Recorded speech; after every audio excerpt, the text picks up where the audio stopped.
Искам да ви кажа няколко много важни неща, за които да гледате, да следите и да имате предвид, когато ходите по автомивките по левче. Тъй като в много от тях водата е твърде варовикова. Ето тук не знам дали се вижда варовика, който е останал по емайлираната част тук на прозореца.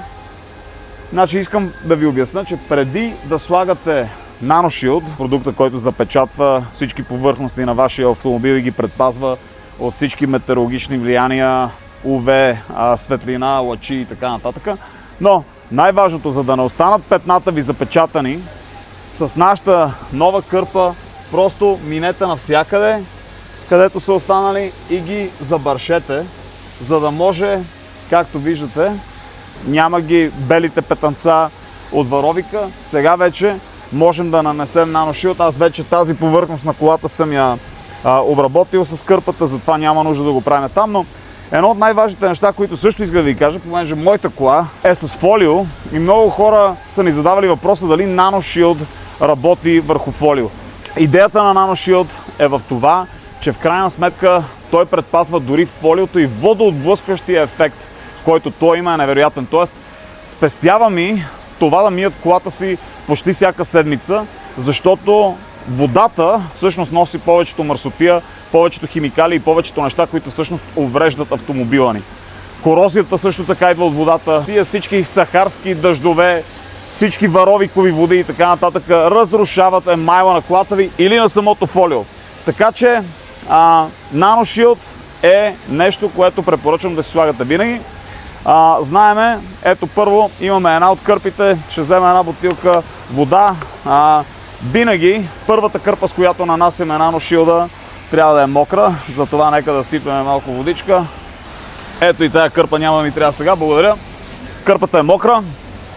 Пръскаме повърхността, която искаме да обработиме и с мократа кърпа минаваме хубаво, за да нанесеме добре. Това е, след което с сухата кърпа просто минаваме, за да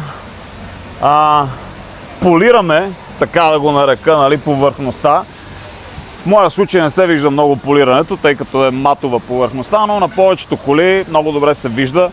Когато останат малко чертички от намокрената кърпа и формулата на NanoShield с сухата кърпа, те просто излизат и се получава този невероятен блясък, който е един от търсените ефекти на NanoShield, но да не забравяме, че за мен лично защитата е това, което прави продукта ни по-различен и по-як от всички останали на пазара.